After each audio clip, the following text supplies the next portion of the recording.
Side खबरों के लिए सब्सक्राइब करें फ्लेम मीडिया और उसके बाद बेल आइकन को प्रेस करें ताकि सबसे पहले आपको मिले एक्सक्लूसिव खबरें।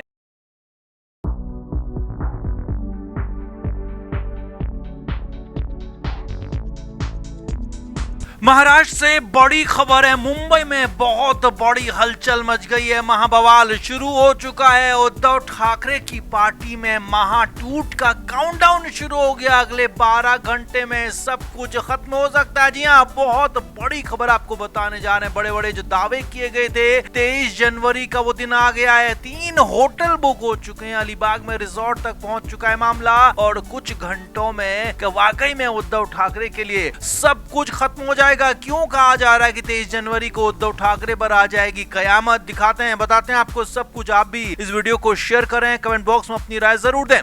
तो 23 जनवरी बाला साहब ठाकरे की जयंती का दिन है। जी हाँ, बहुत बड़ा दिन है उद्धव ठाकरे के लिए, उनकी पार्टी के लिए, लेकिन यही दिन उनके लिए बहुत खतरनाक दिन या कहें कि कयामत का दिन भी हो सकता है, क्योंकि ऐसा ही कुछ दावा किया गया था और उस दावे का दिन आ गया है। अब असल में उद्धव ठाकरे की तरफ से अंधेरी में एक महासम्मेलन बुलाया गया और इस सम्मेलन में पहली बार 2025 में उद्धव ठाकरे शिव सैनिकों से बात करेंगे, संबोधित करेंगे और माना यह जा रहा है कि इसमें उद्धव ठाकरे बड़े ऐलान कर सकते हैं। उद्धव ठाकरे कार्यकर्ताओं को एकजुट करने के लिए, बीएमसी चुनाव में साथ रहने के लिए बड़ी बड़ी बातें कर सकते हैं। और यही नहीं, इसके बाद 24 जनवरी को उद्धव ठाकरे ने महाराष्ट्र के सभी जिला प्रमुखों की बैठक भी बुलाई है। यानी कि उद्धव ठाकरे अपने पिता बाला साहब ठाकरे के जन्मदिन के बहाने कार्यकर्ताओं को एकजुट करने की तैयारी कर रहे हैं। लेकिन खबर सिर्फ यही नहीं है, बल्कि अंदर की खबर इससे भी बड़ी है। वो ये है कि 23 जनवरी का दिन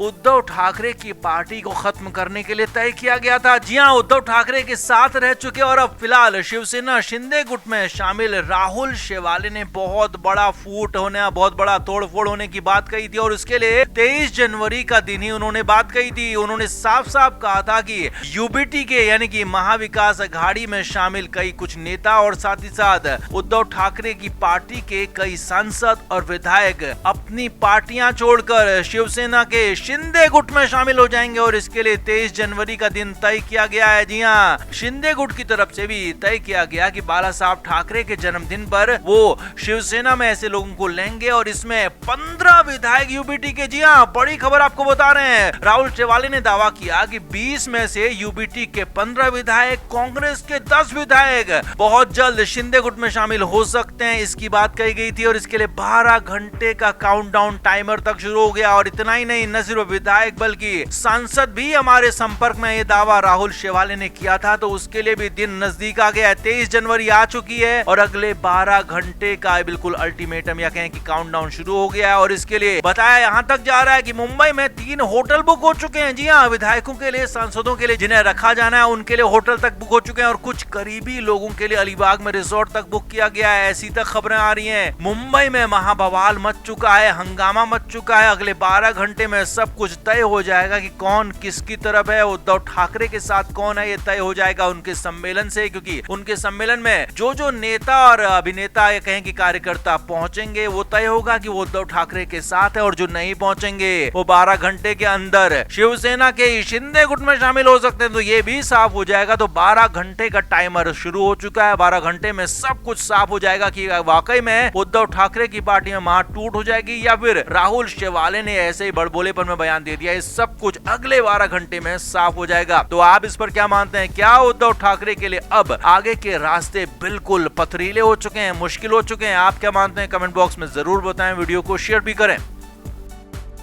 तो पिछले दिनों से यानी कि विधानसभा चुनाव हारने के बाद से उद्धव ठाकरे और उनकी पार्टी मातोश्री में लगातार मीटिंग्स पर मीटिंग कर रहे हैं। अब इन मीटिंग्स की जिस्ट बाहर आ रहे हैं, यानी कि मीटिंग्स की जो मिनट्स हैं, मीटिंग में जो हो रहा है, मीटिंग में जो बातें हो रही हैं, मीटिंग में जो प्लान किए जा रहे हैं, जो चर्चाएं हो रही हैं, वो बाहर आ जा रही हैं। वो बिना किसी के कहे हुए, बिना मीडिया को बताए हुए मीडिया तक बातें पहुंच रही है। तो इसका यही मतलब निकाला जा रहा था कि मातोश्री के अंदर कोई न कोई तो विभीषण है, कोई न कोई तो ऐसा है है जो कि जासूसी कर रहा है, बाहर चीजों को लीक कर रहा है, बाहर बता रहा है। अब यहाँ तक कि उद्धव ठाकरे नाराज हो गए थे भास्कर जाधव से, उद्धव ठाकरे नाराज थे संजय राउत से, और यहाँ तक कि संजय राउत को एक कमरे के अंदर बंद किया गया, यहाँ तक की भी खबरें बाहर आ गई थी, ये भी लीक हो गया था। तो उसके बाद से ही शक जताया जा रहा था कि मातोश्री में जासूसी हो रही है, कोई अंदर की बात बाहर पहुंचा रहा। तो अब बड़ी खबर ये है कि उद्धव ठाकरे को इस पर कंफर्म यकीन हो गया। जी हाँ, उद्धव ठाकरे को जो शक था वो कंफर्म हुआ, तो इसीलिए अचानक से उद्धव ठाकरे ने बड़ा फैसला ले लिया और उद्धव ठाकरे खुद पहुंच गए शरद पवार के घर पर। जी हाँ,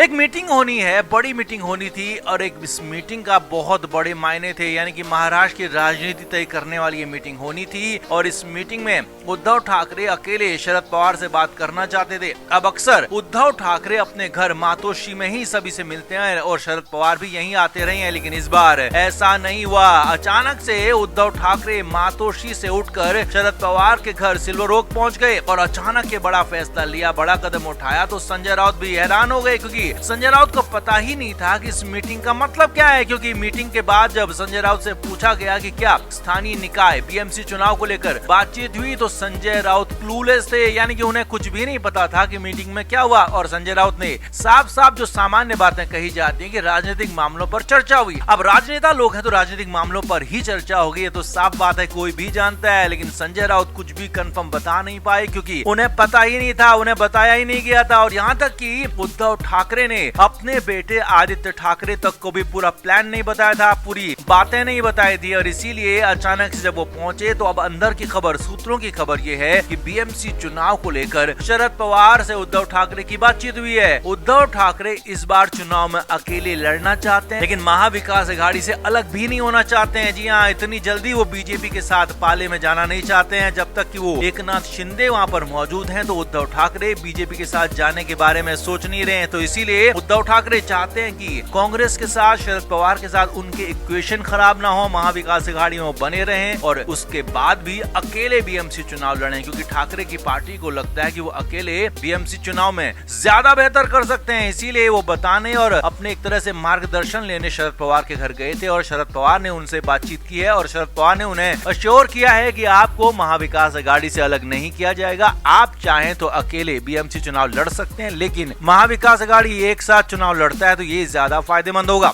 अब हालांकि अब फैसला क्या होता है, उद्धव ठाकरे क्या करते हैं, ये तो वक्त बताएगा। लेकिन हाँ, फिलहाल ये बड़ी खबर है कि जो जासूसी की बात थी वो कंफर्म हुई थी। तो इसीलिए उद्धव ठाकरे मातोश्री में मीटिंग करने के लिए नहीं बैठे, बल्कि सीधे शरद पवार के घर चले गए। और इस बात का पता संजय राउत को, आदित्य ठाकरे तक को नहीं पता चला। ये बड़ी खबर है। तो आपका इस पर क्या कहना है, आप भी कमेंट बॉक्स में जरूर बताएं, वीडियो को शेयर भी करें।